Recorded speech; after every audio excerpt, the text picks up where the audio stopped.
Welcome to I Still Call It a Lariat, a pro wrestling podcast.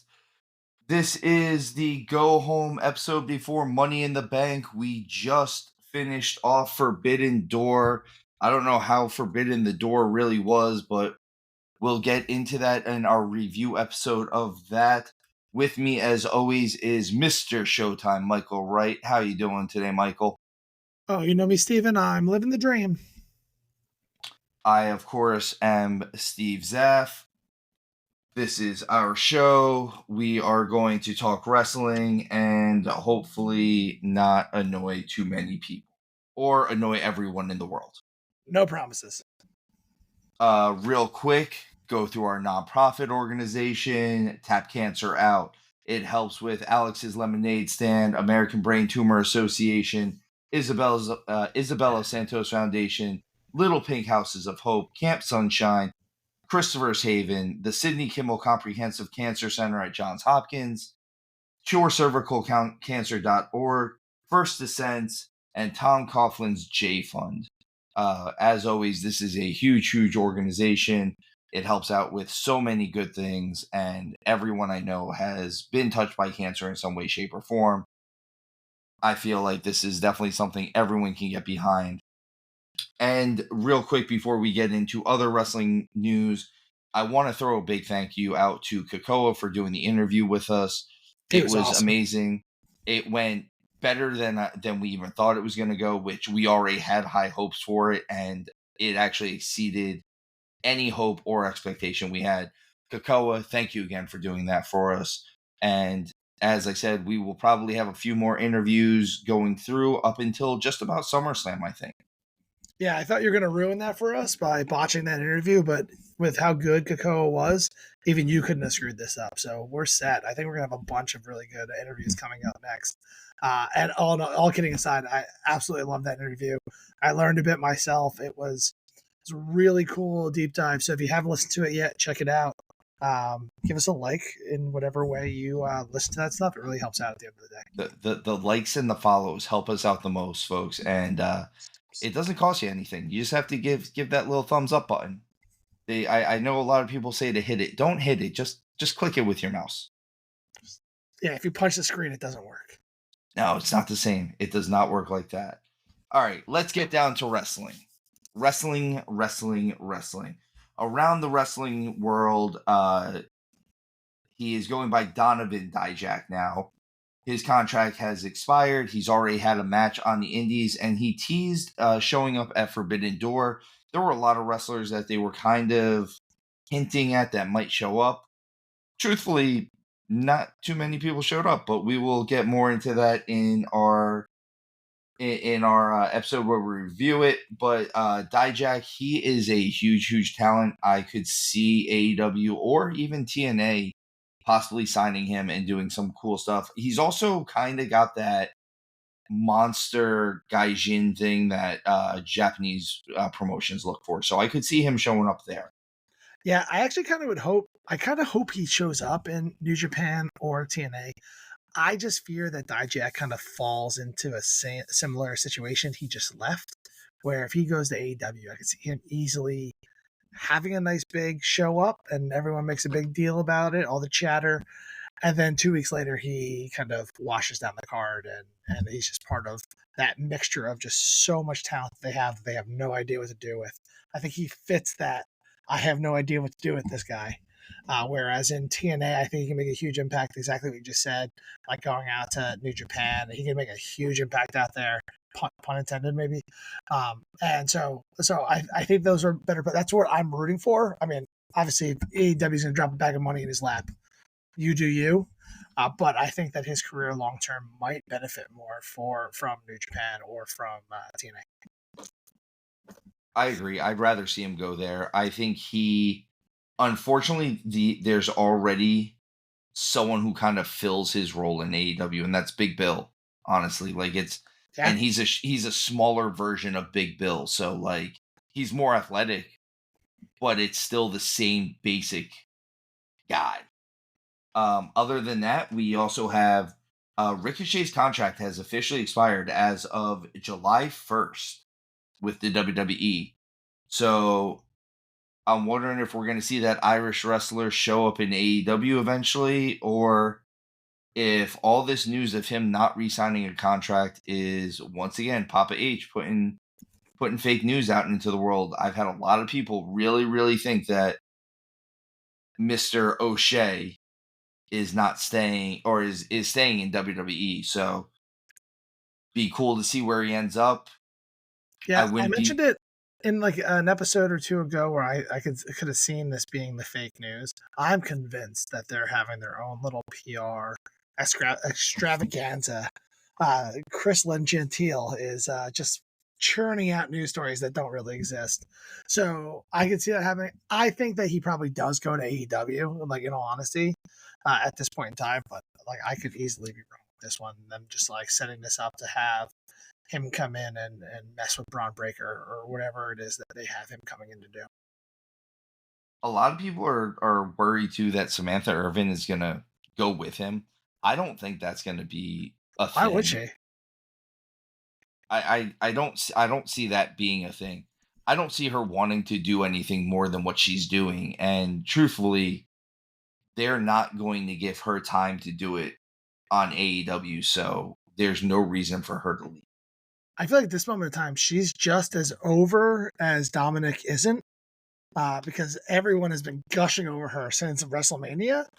That and like they kind of just did like a passing of the torch with her a couple of Raws ago. Well, So with I really don't. Lillian, right? Yeah, with Lillian Garcia, like they came out, like it felt kind of torch passery or however you might say that. So I don't see her going anywhere, but like there's not like there's not 1,000 examples of couples being at both promotions, different promotions here and there. Like Different promotions. Rhea and Buddy Matthews is a great example of how that works right now. I mean, So Steve Macklin and Deanna Purrazzo are in two different promotions. yeah, so, I mean, you go and work where you work. Like, how many people actually work with their significant other? I don't. Like, I don't think this is something that's going to stop them. I know there's a ton of travel.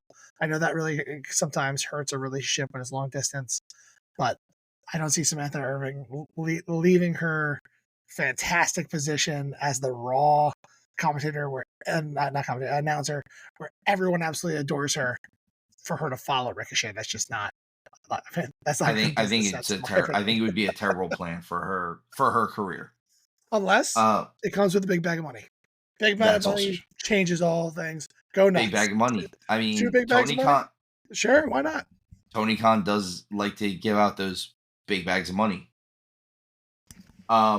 So we've got also the Creed brothers are the newest wrestlers to go cross promote. They are going to Bloodsport, which I believe is GCW. They're going to be doing the event for them. They are being promoted as separate. I don't know if that means that they are not going to wrestle as a tag team, or if they are just, it just so happens that so that they could get a little bit more publicity, they're putting both of their names out there on separate posters. But this is also another one of those cool things. Shayna Baszler was on this recently. Again, this goes along with AJ Styles going over to Japan. Shirai, or Io Sky, sorry, she's not Io Shirai anymore, but Io Sky going over to Magnolia. There's a lot of cool movement going on in the wrestling world, and once again, that door doesn't feel so forbidden anymore. And I There's know all partnerships now, and they're starting to stable up. The that's companies what are I'm saying. stabling up against each other. This is feeling more like which one's the Harry Potter where all the different wizarding schools all show up? It feels like that. Like they're all But just why there's would all I just different know? areas. Why would I know about the Triwizard Tournament? I'm not that kind of geek. Shish. Come on, Steve, get it together. But I will say the Bloodsport is catching some top talent. Like, not that the Creed brothers are main eventers at this point at all, but they're getting main roster people coming down there. I know like the TNA partnership is with NXT specifically at this point in time, it seems like. So like I understand that they're not getting like Drew McIntyre going down there or something like that, even though he has the history.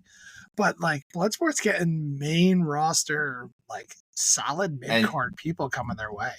And it's another American promotion. Like they're allowing this to go to American promotions. This isn't just another spot over in Japan or Europe or something. This is in their backyard. So they are letting this stuff happen now.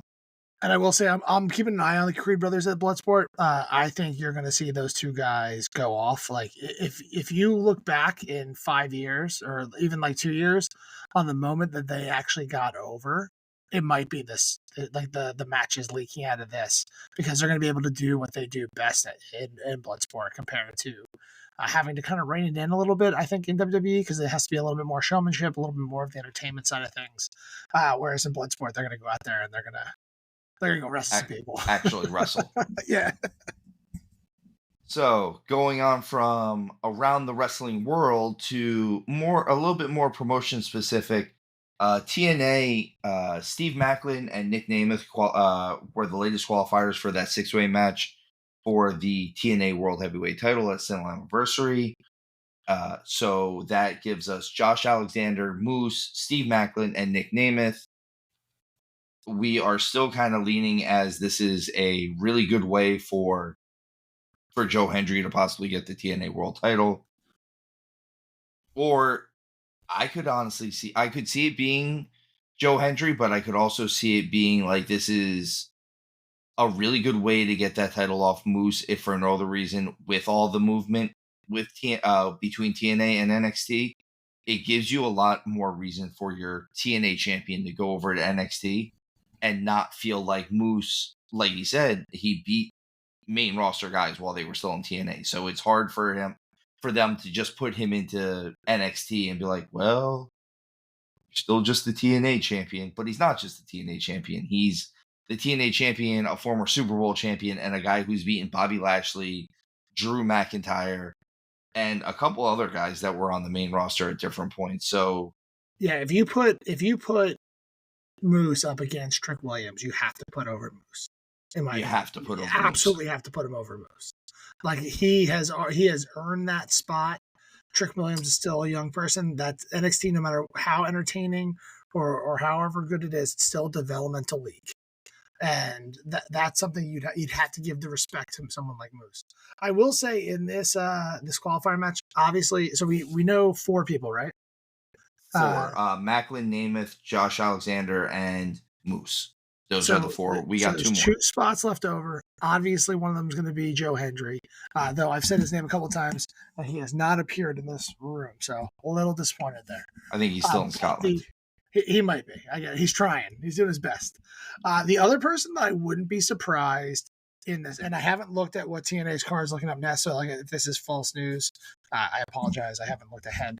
But I can see Frankie Kazarian coming in here and being that last person within this and coming out on top, being someone who has been such a mainstay in TNA, never having a world title. A 6-way eliminator match is a perfect way for him. He's actually also been feuding with Joe Hendry a bit. So I could see that animosity kind of being the final 2. Like maybe they put their differences aside to put down Moose, or I think you said last week, having all 5 other competitors taking Moose down quickly, getting him just to have him being the first one gone. Like getting like a 5-person submission where just to get him out. Just all 5 guys hit their finisher on Moose real quick, and like they don't even care who pins them, or all 5 of them just pin them. Yeah, just a dog pile on top of them. But I could see Frankie versus Joe Hendry as the final 2, and have Kaz actually upsetting Hendry, though it wouldn't technically be an upset if you follow this, but in expectation wise, you'd expect it to be Joe Hendry, and then Kaz coming in and win this title for the first time. It would mean so much to him. I'd be rooting for that, to be honest with you. And then you can have him feud with Joe Hendry for a little bit, which could be a really cool clinic, and let them have that time to do that. So I know last week I had thrown this idea out there with Jordan Grace going into the 6-way. I'm gonna throw another. I'm going to throw another monkey wrench into this. I like that one too, but I'm going to throw another little monkey wrench into this for you. What if the 6th person in there is is an NXT wrestler? I can see that. Like that would be a really cool way to. Like I don't think it would be Trick Williams, obviously, but there's enough guys in there that you could throw in, or even Who's the like guy a that just got Wesley who arrested? used to work. Who's that? Who got kayfabe arrested? He was the one that like was pushing him out. He was like he kept getting kicked out of the arena by like Oh, Brooks yelling at. Jensen. Brooks So like, I can see Brooks Jensen. all of that actually building to this. You know what I mean? Like I he's could still also on the see it contract with them and being. doing that. I could see it being Wesley as well. He has a lot of connection to TNA. He was there with. He's one of the original. Because originally the Rascals were all three. It was Wentz and Trey Miguel and Wesley. When I forget. I'm so sorry. I forget. He's been Wesley for so long that I don't remember what his TNA name was. But they used to do some really, really cool high flying stuff where, though I'm not normally into the just the automatic high flying stuff, their stuff was so different that it kind of made you look and look different about it. So I could see that one. Either way, this six way's shaping up really nicely already, and we're already throwing a bunch of rumors out there, which is kind of what you want for this, right? Like you have a bunch of cross promotions. 100%. Also, And then all this building to Slammiversary, which is July 20th. So that's only 18 days away. I can't wait for that. Actually, that's going to be a good one. We've got a lot of really good pay-per-views, PLEs, whatever you want to call them, coming up. They are. It looks like TNA is also setting up Jonathan Gresham and Kushida, which that should be. It's funny because Gresham's been doing this otherworldly character, but if you just Cthulhu. yeah, if you just look at this on the surface of who these two guys are, this is a phenomenal wrestling match. Like straight wrestling hold for hold. Kushida and Gresham can go. And I wouldn't be surprised if they maybe let them, wrestle, which would be cool. I'd like that. Like, hey, we've been doing all of this scary stuff with Gresham lately. Let's let him do what he's really good at, and that's wrestle. So that excites me. And also, TNA is building more and more for Ash by Elegance versus Jordan Grace, which seems to be happening at Slammiversary as well. I know Ash by Elegance just won her first singles title ever. Congratulations. That's awesome. Congratulations. I believe it was WSW, which is Australia. I think they just also put the title on Mr. Nick Nemeth. So maybe the reports we had on Nick Nemeth slowing down a little bit are greatly exaggerated. Let's see how they move on from here. This might also be the way that they put the title on Nemeth too. There's all of these guys. It makes sense that they could put the title on them in the six-way right now. Yeah, they do, like that's what I really like about this match leading up to Slammiversary is first of all I like that it's an elimination match. When you have this many people, I want everyone to lose but one person. Like I dig that. Like instead of like one person randomly getting a win because somebody else hit that guy with a boulder or whatever it is that they used in that moment. So like I really dig that this is an elimination style match and one person's going to clearly come out on top. With that said, Nick Nemeth is starting to feel an awful lot like Dolph Ziggler. Where they brought him in, they built him up just to be able to put other people over. And that's unfortunate because I really like Nick. I think that he has the ability to carry a promotion like TNA, like be their champion at least for a little while. Not a transition champion per se, but like have that championship title for a couple of months. Maybe similar runs to like what Joe has or kind of what Priest is currently in the middle of. So like I could really see that and that being good TV and drawing. So I kind of think back of all those things. So hopefully, I mean, WSW isn't huge here in the States, so I don't really know how big they are in Australia. If it's one of their bigger promotions, him getting that title is fantastic. Same thing with Ash by Elegance.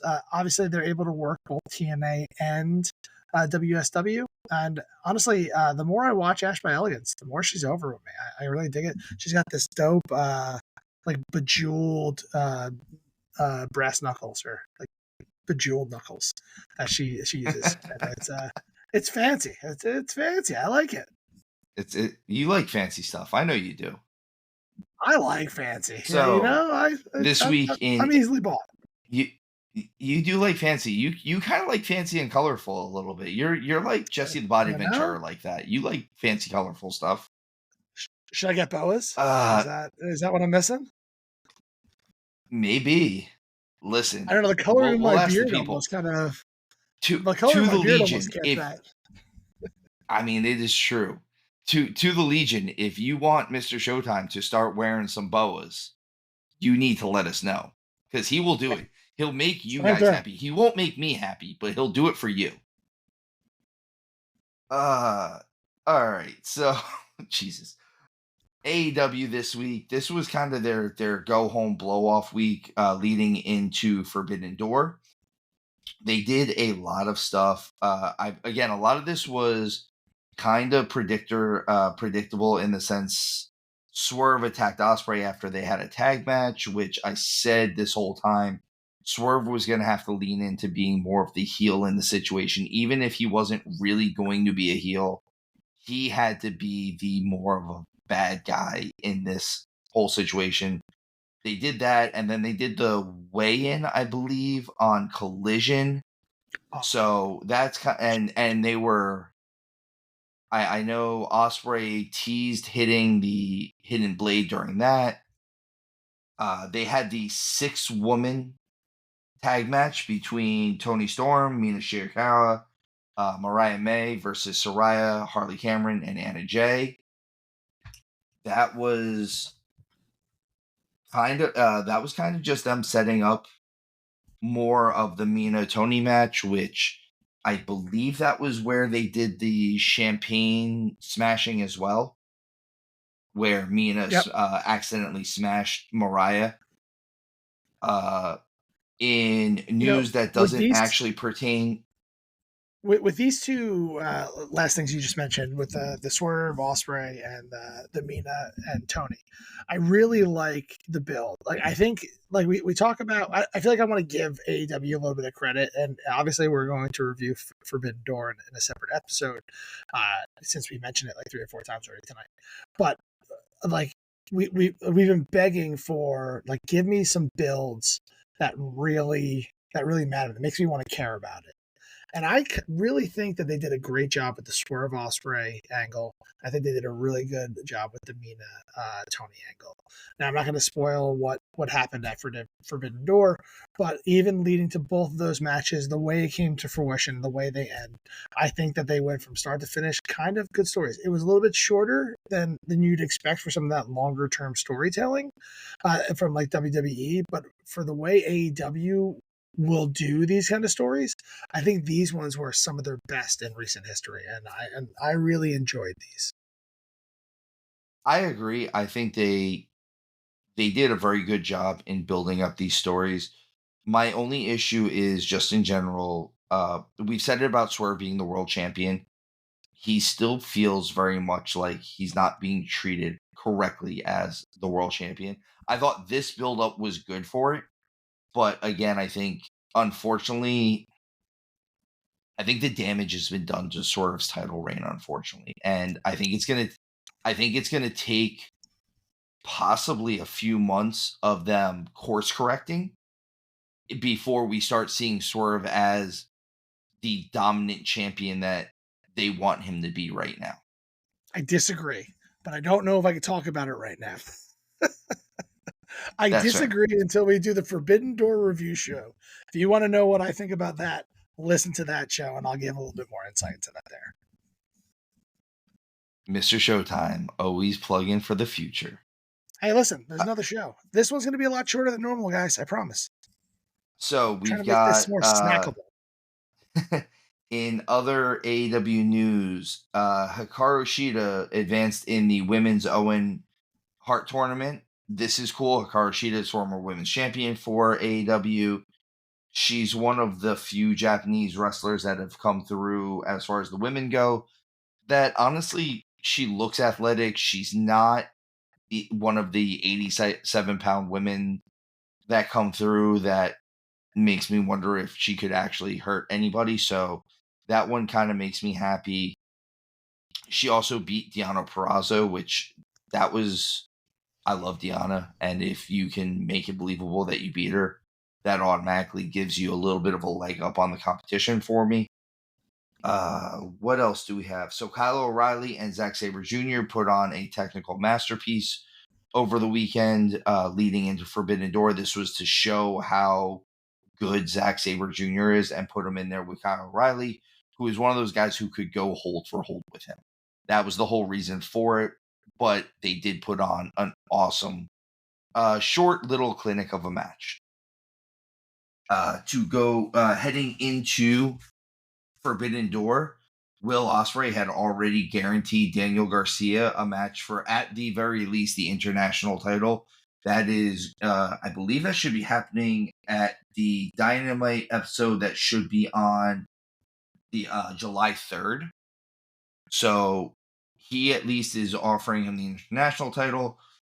Again, we will get more into Forbidden Door when we do our review episode of that. But if Will Ospreay wins the world title, he said he would offer Daniel Garcia a world title match as, instead of the international title match. Whether he wins or he loses, we still have to find that out. That is in the future. That is later. But most of everything that AEW did this past week was kind of just build up and go home stuff for Forbidden Door. I don't even think they really did anything big between MJF and Hechicero. They just kind of, again, this has been a days-long feud. So So with a lot of these, what I've been noticing recently for both AEW and for WWE, the build-up shows leading into it have kind of fallen a little flat for me, and I think we'll get into this a little bit from Raw, which, like, the shows before the week of the pay-per-view, or PLE, depending on what we're talking about, have been fantastic. They're big. They're maybe even a little overbloated in certain situations, but then the week of, they're like, all right, let's pull back drastically, and really just give people just a little taste so they watch the pay per view or PLE. And not to say I blame them for it, but I just feel like both the build up for WWE and AEW, since they're both kind of leading into a major PLE, was just, it was a little light. It felt a little light. Couple of weigh-ins, couple of contract signings, finishing a tournament match here or there is kind of what I'm seeing. There are some really good highlights, and we'll get into WWE in a second, but they're like that. That's just kind of what I've been getting from these things. It's kind of almost formulaic at this point in time, where you're gonna be, yeah, like, fantastic card, fantastic card, fantastic card. All right, let's catch your breath, and then PLA. So I know WWE in the past has always kind of had a lighter blow off week, and if for no other reason, it's so that no one's hurt going into the pay-per-view. I know they do it a lot of times that way. Like, if you notice, a lot of these guys won't have matches going into the pay-per-view anymore, because it's going to really suck if you have a match on Sunday or Saturday with WWE in this case now, and on Friday night you break your ankle. And they're kind of they do it a lot to protect their investment with that one. And I wouldn't be surprised if AEW is kind of doing the same thing right now with the amount of times they've gotten bitten by the injury bug. And I get that, except for the fact that Raw had less than an hour of wrestling this week, and it's a 3-hour program. And I believe one of the W's in WWE stands for wrestling. Just saying, like, I heard it was the second one. Edge told me it was the second one at one point. Did he? But you can never really trust Copeland. Who knows? All right, let's see. Speaking of the World W Entertainment, WWE. SmackDown this week, we had a couple more qualifiers for Money in the Bank. Naomi qualified. and Tiffany Stratton qualified. That was kind of the Tiffany one was kind of a no-brainer. It looks like most of our picks for who is going to be in the women's one has been pretty right on. Like we've been pretty dead on for that one. We'll Yeah, get the more only into one the Raw stuff. we missed. The only one we missed was can I say it? Will you let me say who the last I'll person let you is? say Uh, it's a spoiler. This is a spoiler for Raw. We a haven't gotten spoiler. to It's Raw a yet. spoiler from Raw that's going to happen in 3 minutes. Uh, is so the only one that we missed from the Money in the Bank is Zoe. We each had we also picked 7 people, so like a couple people were kind of in there that shouldn't have been. But and like I had Maxine, and then you had who? We both had Candice LeRae Candice LeRae. and We both had Zelina. Candice I had LeRae. Zelina as Yeah, well. Zelina. That's who I was missing here. So with those, and then I had kind of James, but then quickly tried to backtrack with the minute I realized I forgot Naomi because that was dumb. But uh, so so we had most of those. It's actually the men's one that we like. I had Braun, I had Finn, I had Lashley, I had Solo. So like essentially, but like there's 4. Like obviously we had 7 here. I had Drew, Jey Uso, and LA Knight correct, and you had Andrade in there. Did you miss anybody It else? looks like it's shaping up pretty. Both of these matches are shaping up pretty well, though. So LA Knight qualified for the Money in the Bank on this past Friday SmackDown as well. Those were kind of the biggest things from this. They're leading in for as far as the SmackDown match goes, it's the main event for Money in the Bank. Realistically, is going to be that 6-man tag match with Cody, Randy Orton, and Kevin Owens versus whichever 3 members of the Bloodline are there. And speaking of the Bloodline, can we just talk about how much I love Paul Heyman? He Paul did, man. Heyman, He did. he's dead, but he also, He did. I heard he didn't sleep the night before this show. So he actually looked like he was all worried and stuff like that. That is, uh, say what you will about the man, but he is insanely OCD about this. He's And dedicated to good the for him. craft. Like He's so essentially, dedicated. he wants it to look as and like the little things he does in his current state. Like I've mentioned it before on the show, that absolutely cracks me up every time. Is like when he's in these like high stressed situations. Whenever one of the interviewers comes up, he like jumps and oh. And like I love that stuff. I think it's so funny and it's so minute detail. Like if he didn't do it, is not necessarily worse, but the fact he does it makes it substantially better. It's so small. Like you wouldn't notice if it wasn't there. But the fact that he does it, you're like Paul is really he's really taking it to the next level. He So always does. It's the reason why he's like the best ever. before we get into the Bloodline stuff, I do also want to say that this was Caleb Braxton's last WWE event. Which I mean, you picked Madison Square Garden to leave. It's not a bad night. She was the one who she's the one who had most of the interactions with Heyman, where she would walk up and like, and part of it was because she's short, so she would walk up and sneak up on him, and like he would do that little jump that and be like, "You weird little girl, go away." I also want to note that they did not have the Jimmy Uso versus Damian Priest match on this SmackDown. The reason for it, come to find out, was that Damian Priest flight got completely canceled on him, basically. Like he was just sitting in an airport somewhere. So I actually feel bad for Priest on this one. This is when you're from the Northeast, as we all are, as far as me and Showtime, and he's actually from New York. There is nothing you want to do more than main event Madison Square Garden. I'm sorry, that's you get your WrestleMania moment and you main event Madison Square Garden. As far as wrestling goes, that is it. And he got his WrestleMania moment, and he was about to main event Madison Square Garden, and the flight took a crap on him. This match was cursed in the beginning. If you remember, this was also the match that was leaked that ruined the end of Clash at the Castle, because it was Jey Uso versus Damian Priest.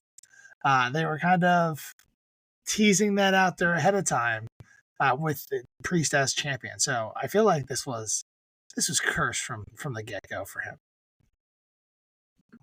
It was. I still feel bad for him. He's a friend of mine. It's upsetting that he didn't get his moment. Hopefully he will eventually get that moment back. I hope he does. I really do. But back onto the bloodline stuff. How great was Paul Heyman during this segment? Just everything about that he did. He looked tortured. He was nervous. He let his hair get a little gray for it. Just everything was. Showtime, you're mute. He allowed it to happen. I let myself get this gray. Is that how that works? Yes, you let yourself get that gray. Son of a! No one told me.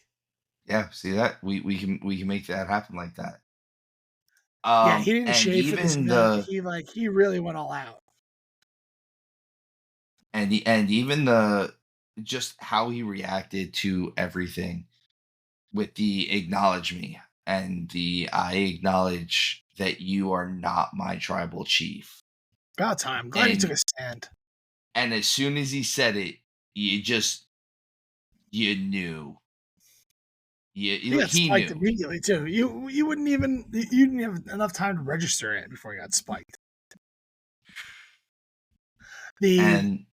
I really like the decision for Paul to end it, rather than them be fed up with him and throwing him aside. Like, I didn't want them to Jimmy Paul here, where like him not acknowledging him makes him such more of a badass, in my opinion, because he knew he was doomed. He had no chance against the three of them. Even if you are a professional athlete, you had no chance against the three on one. And now you have Paul Heyman, who is not a in-ring performer, just get absolutely decimated. He dead, man. He dead. We're never gonna see him again. He dead. At least not until Roman comes back. And then you'll hear, ladies and gentlemen. And what kind of pop will we get when Heyman says it this time? Well, how about this? And I know that we're going to do a prediction show for Money in the Bank, but what if Paul Heyman, you hear him say that for Cody Rhodes? You remember how we had heard recently Cody was talking about wanting an old school manager. Everyone said Arn Anderson. We said Arn Anderson. But Paul Heyman fits that bill as well. And with no Roman around, with the bloodline destroying Paul, having a little backup, having someone who can, protect Paul Heyman in the situation, and Cody Rhodes getting exactly what he wanted, could be a really nice fit. And thus, Paul becomes the singles manager that Captain Lou Albano was, and he'll have managed like 3 or 4 straight world champions. He managed Brock Lesnar. He managed Roman Reigns. He'll have managed Cody Rhodes. I don't know if that's a good. He managed Punk too, didn't he? He managed Punk at one point, but not. Yes, he was managing Punk. He's managed a couple different people at this point, but just in an actual row, he went from Lesnar, who was I think the champion at the time, to Reigns to it would have been to Cody if he goes over there. Does Big Show count in there? Because technically he double crossed Brock to give Big Show the title in that. He does it a lot. Yeah, and yes, that does count. He does that a lot. I'm gonna bring this up too. I know I gushed over Jacob Fatu last week, and I'm gonna gush over him again. You won't do it. Here's where I'm at with Jacob Fatu. First of all, he looks again. I still think Jacob Fatu looks absolutely phenomenal. He looks different than everyone else that we have been seeing, even in the world of the bloodline and the Samoans and stuff like that. There's a real good chance that Jacob Fatu might be the biggest signing between either one of the two companies this year. And I'm actually putting him over on Ospreay at this point. I love Ospreay, and I think Ospreay is having the best matches. But Jacob Fatu might change the landscape even more so than Ospreay did. And if we're talking about,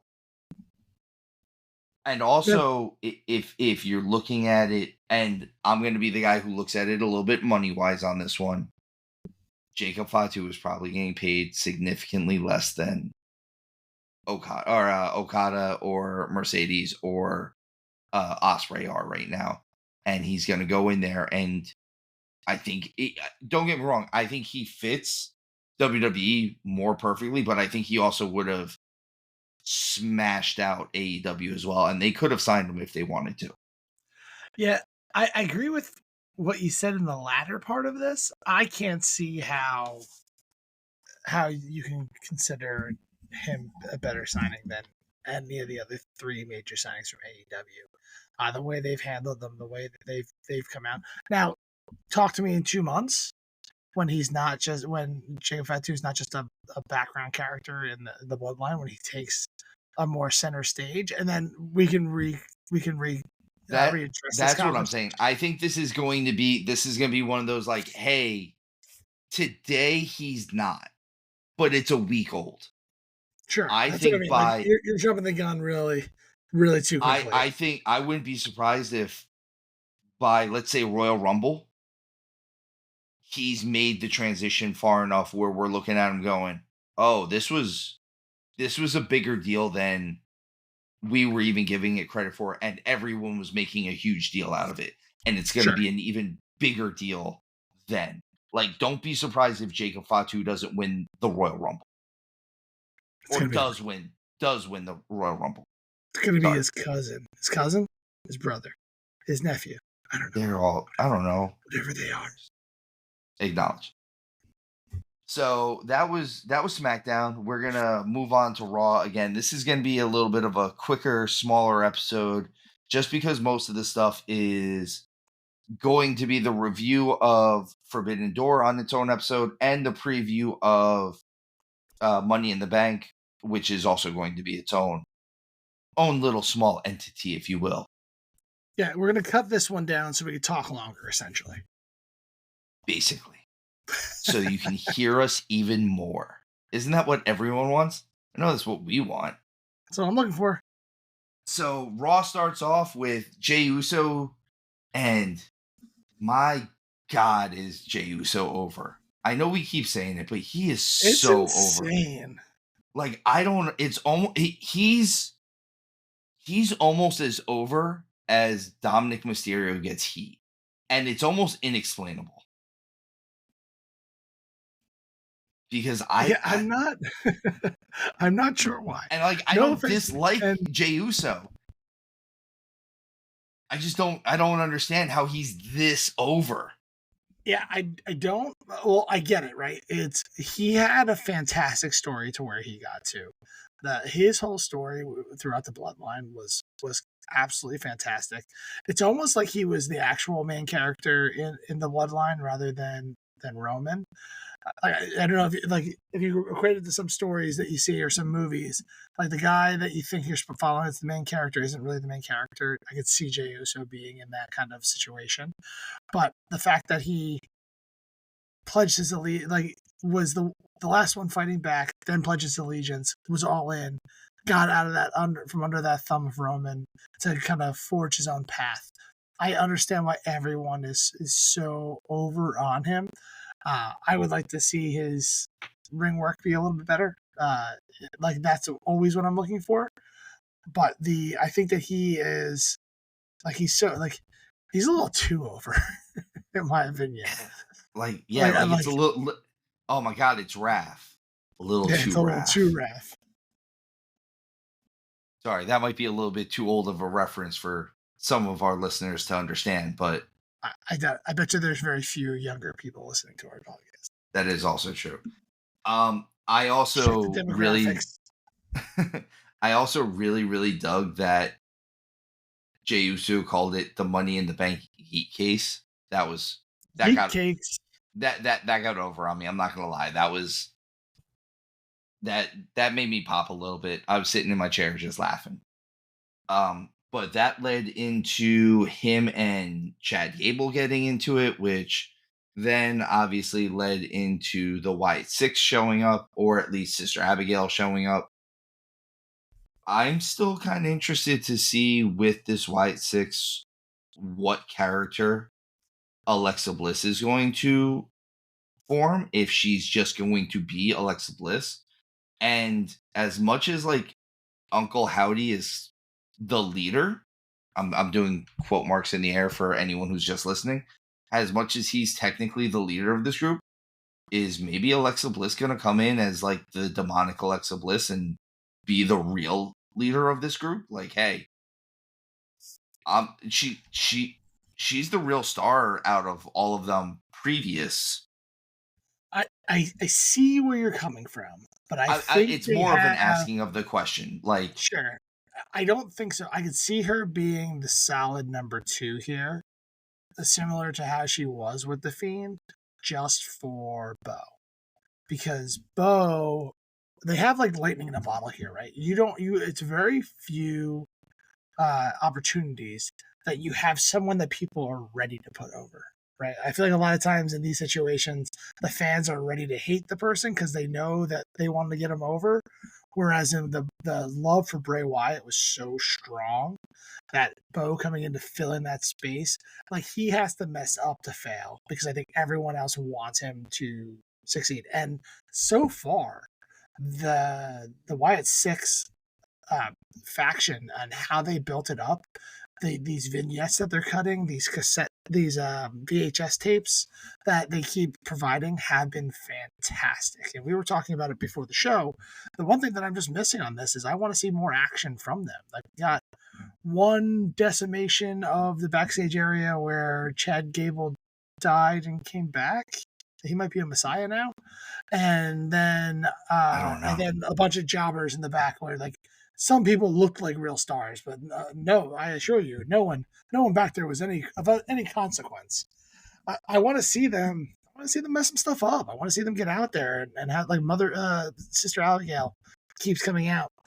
Like, give her a match, have her like viciously attack Chad on the neck or something, and just give me some action from these guys because the build has been so good and so long and so slow that now I'm hungry. It's starting to get to a tipping point for me. Like, I want to see some action out of these guys, like, and not just like action that happened and I'm seeing them and the carnage that they left behind them. Like, I want to see the action. So I to kind of go back to how I was saying it though, and actually agreeing with how you were just saying it. So the stuff with the vignettes and what Bo is doing is amazing. His mic work, the way he's cutting these vignettes is awesome.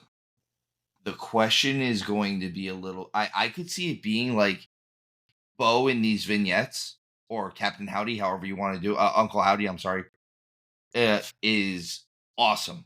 And then, but almost to kind of keep him protected, I could see them bringing in Alexa Bliss as the in-person mouthpiece, which leaves her as, like you said, the number two. But I could see that being like, oh, Uncle Howdy only speaks to everyone at once. He doesn't talk in the ring. He does action in the ring. He talks in the burned down Firefly Funhouse or whatever it was, and then Alexa Bliss speaks for them. So I could almost see that being it, and that kind of goes along with what you were saying. I'm excited to see what they're going to do with her. And moving on from that stuff, we'll talk a little bit more about the actual video. I thought this was really cool how it stopped being him talking to himself or talking to Uncle Howdy, and you just realize that he is Uncle Howdy. Like, I liked how they did this stuff. Well, I got the feeling that Bo was a victim here. Like he was like I don't know if you remember they were talking about the therapist that went missing. And this almost felt like Uncle Howdy kidnapped Bo. And because he had said things like, "How much longer are we going to do this?" Like almost like he was being interrogated, held against his will, which I thought was a really cool aspect of this episode, that or whatever you want to call this VHS recording. Which so I dug that where he is one of those people who is being held against his own will. It just happens to be that he's being held against his own will by himself, which is a weird dynamic to kind of wrap your head around. I also really like that kind of by the end of it, he got like you saw Bo get angry at the end of it a little bit. Like it was like when they asked him if he thought he was special and things like that. Like I think the asking him if he was special, I think that was kind of a little bit of a callback to Bray. I know all of this is obviously a callback to Bray, but I really felt like that was like how he delivered those lines right afterwards were very, very Bray Wyatt type lines. Like to insinuate that I'm special means that other people are not. Like that's Bray Wyatt, like right to a T. So a lot of that was really cool how they did that. And I like that kind of you saw him as they were getting to the point where they were merging, I guess. It seemed like Bo was getting more and more like angry. And I used to say it when I would talk about the Heath Ledger Joker. So like Jack Nicholson was like crazy Joker, and he was a gangster and stuff like that. And he did a lot of anarchy type stuff where Ledger, as much as he was promoting anarchy, had that like angry crazy about him. Like he laughed but there was an anger to his laughter, which I always dug about his. Like there's always those little nuances. I think this is that level. Like you're angry crazy. Like you're gonna This is what I call a fractured mind. So I think that's what we're witnessing is that fractured mind where you've kind of experienced a great trauma, which goes to exactly what you're talking about with the Heath Ledger Joker. There's a bunch of crazy film theories that he's actually a war veteran, a war vet, and he's got like PTSD and stuff like that. Exactly, like so, like that's his traumatic thing. The losing Bray and being forgotten is Bo's traumatic experience. And the fracturing of his mind is what allows him to cope with the loss or with the heartache or with the emotions that he's not, mature enough to digest as an adult, that it turns in on yourself and you form this crutch, which is Uncle Howdy, which I absolutely love this level of storytelling. And like we said, I like that they took away the mystical aspect of things, even though that's what I want. But it's cool that they took that out for more of this surreal, more of this this real person that's clearly hurting, that has brought in a family of other people who needed each other, who needed this other hurt, and then they're going to go and inflict a bunch of pain on people. Like there is a reckoning, as I think he said 2 or 3 times. When he said I am the reckoning, I was like, oh, this is cool. Like how they were talking about it. Like when he was like, I'm the voice of the reckoning, and then Uncle Howdy said, I am the reckoning. I was like, oh, like kind of the like again, what was this? It was like 4.5 minutes. Like this was 4.5 minutes of awesome. Yeah, and last week's was fantastic. I do want to ask you, Steve, what if you had to guess who their first victim, the first person they were going after, would Chad Gable even been on your radar? No, and it's perfect right now. It's good. Like they've been setting it up that like they've been leaving the breadcrumbs. I actually wouldn't be surprised if Jey Uso actually is on their hit list. Like maybe at Money in the Bank, and I'm not saying this is going to affect my predictions or not, or maybe it will. But like Money in the Bank, maybe the fact that like he's on the ladder, and as he's reaching for the briefcase, the arena goes dark, and then the lights come back on, and Uso's And no they're all longer on the there, ladder. Oh, or not he's even if just they're not there. there. He's just gone. And like that could be, and like maybe there's a mask where it was, or some sort of like rabbit's foot or whatever weird trinket they're gonna leave behind to prove to you that it's the Wyatt Six. But then like he vanishes and he was actually a victim, as Chad was warning him. It could be really interesting because like you can kind of spin this story. I love when people spin the story as a bad guy, but if you actually take a sense, you take your emotions out of it, being like, actually, everything he said was the truth. Like that's kind of what happened here because Jay leaving, he did turn his back on his brother Jimmy.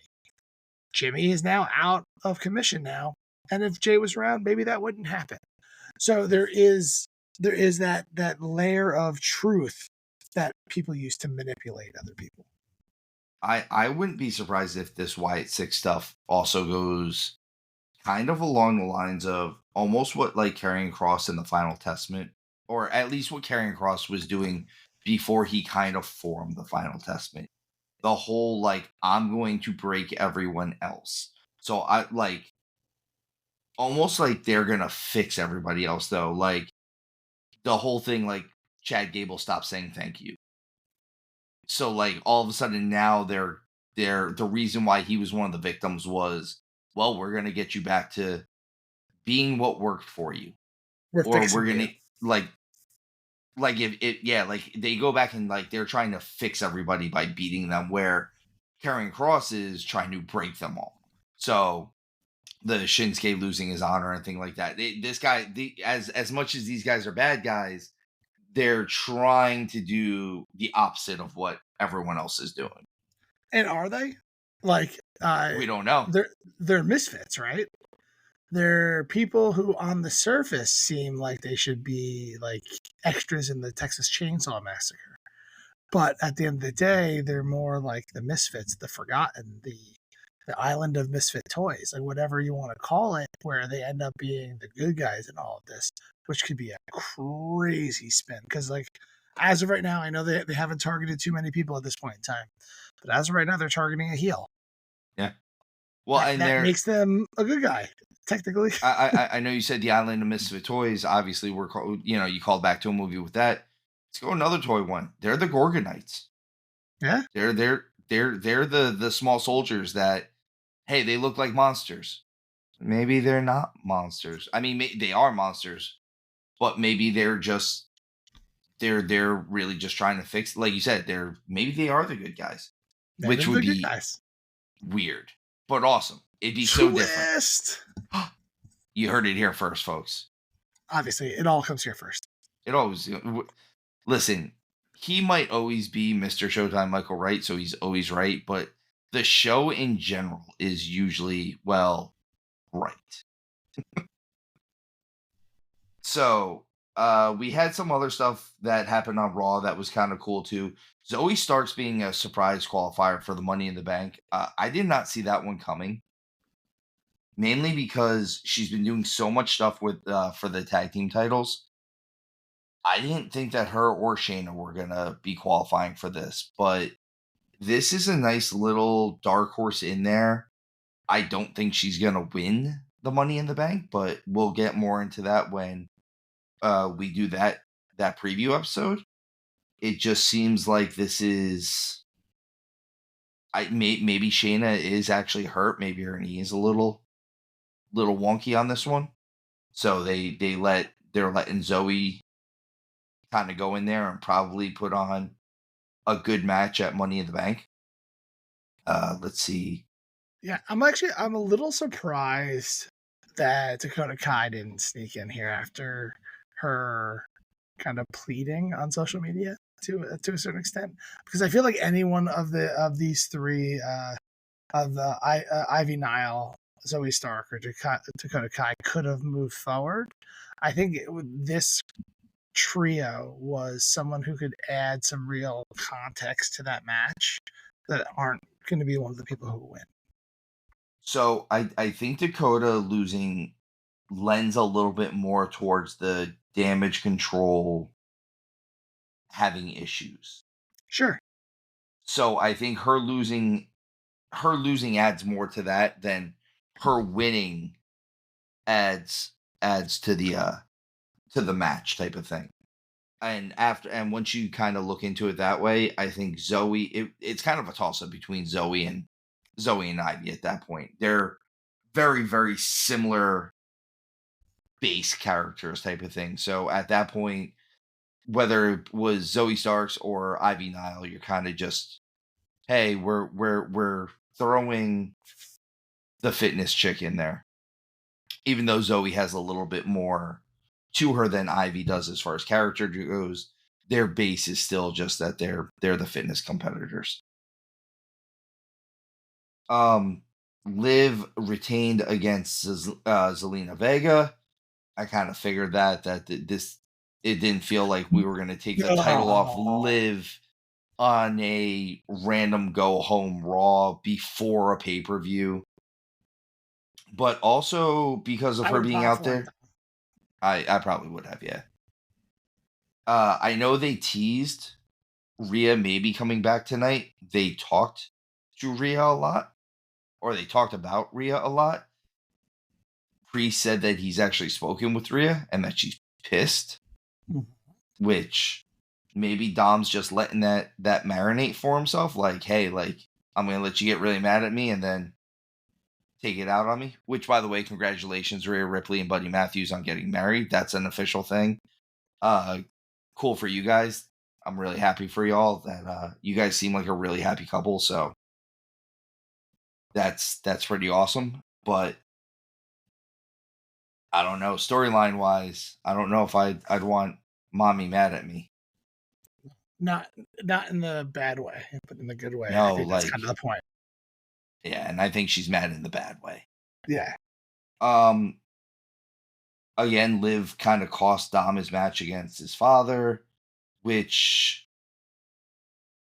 one of the things Dom said recent in this week's Raw or last week's Raw was he told Priest that he's starting to sound a lot like his dad.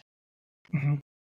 And I thought that was kind of telling of where Priest is with the Judgment Day and everything, and like kind of how this whole Liv, Judgment Day, Rhea, Priest, just everything about this, it's starting to really, really flesh out and air out a bit, where I think we're going to get some cooler stuff out of it, even more cool stuff out of this. I am just dying for Dom to break out here. Like, he is, like, they need to stop having him lose matches. Man, am I just ready for him to beat his father already, that deadbeat. And like, I want to start seeing him taking more seriously, because right now I feel like he's playing the role he needed to play over the last couple of years or however long it's been.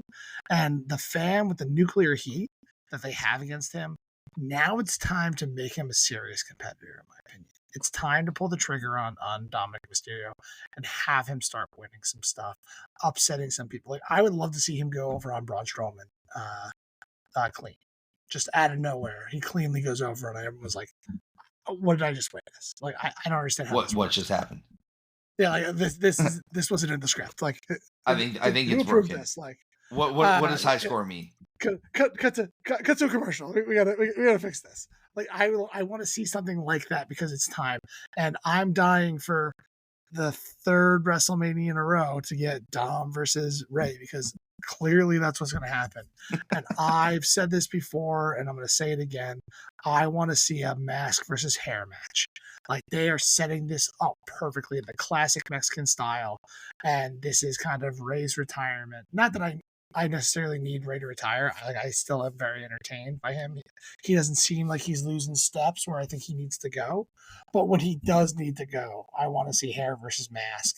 I want to see Dom take the mask and then, like, wear it on occasion, like not necessarily wear it to a point where you never see his face again, but like wear it down to the ring, almost like embody it a little bit of himself, like where it's not just him wearing it to taunt his dad, but also it's become a part of him.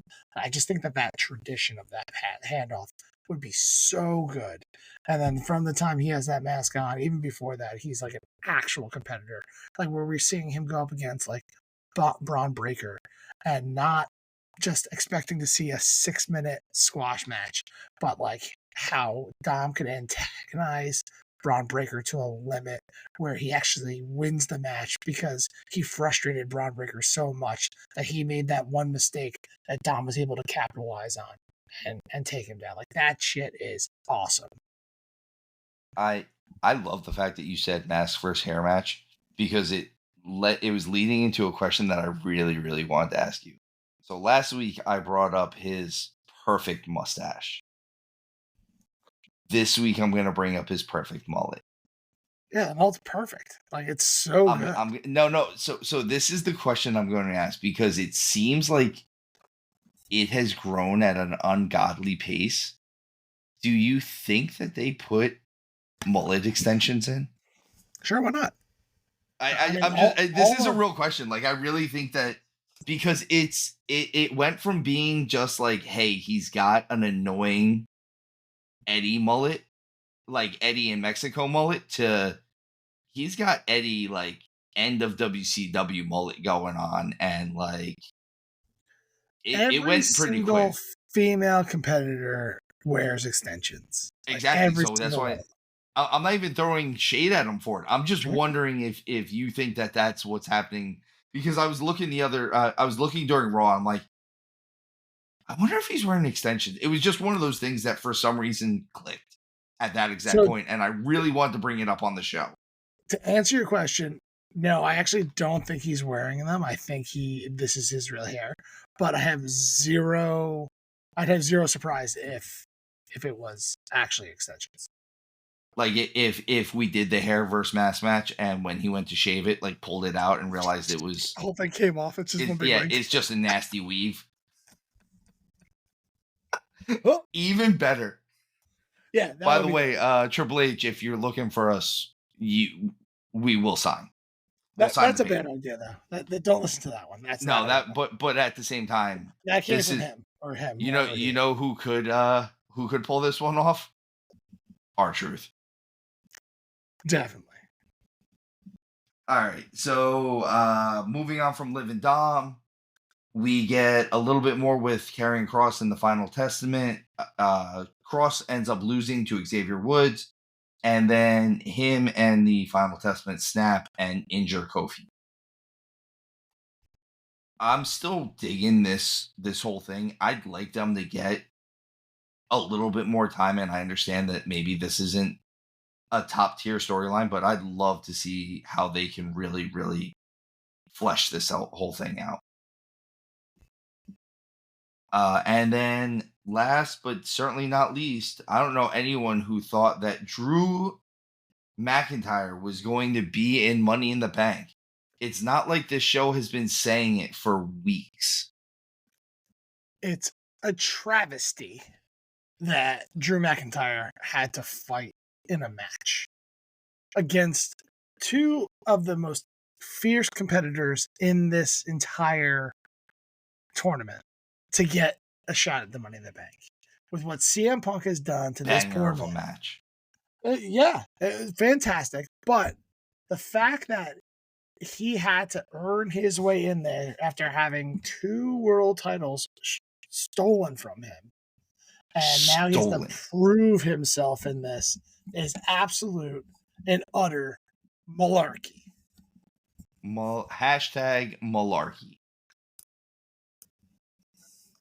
Oh man, I am excited for Money in the Bank though. This is, I guess, technically our go home show before Money in the Bank, which should be this weekend. Hey, big ups to WWE for putting on a PLE that's not going to be in the middle of the day. Means that'd be sweet. Means we can watch it live this time. No. Probably not. I'll be about an hour behind. But I am excited for Money in the Bank. I am excited to see who wins, who might possibly cash in that night. Who knows what will happen? I think that will be awesome. And folks, thank you for listening again. As always, we appreciate everything that you do with liking and following. All of our stuff for social media will be in the description, in the show description. And we will still also have a lot of the stuff as far as Kako's information in the show description as well. We always like to have people that are friends or family of the show to have that help out. So, guys, please, please, please listen to our preview of Money in the Bank and also listen to our review of Forbidden Door, all of which will be out this week as well. And thanks, everybody, and have a good night. Thank you all. We appreciate you.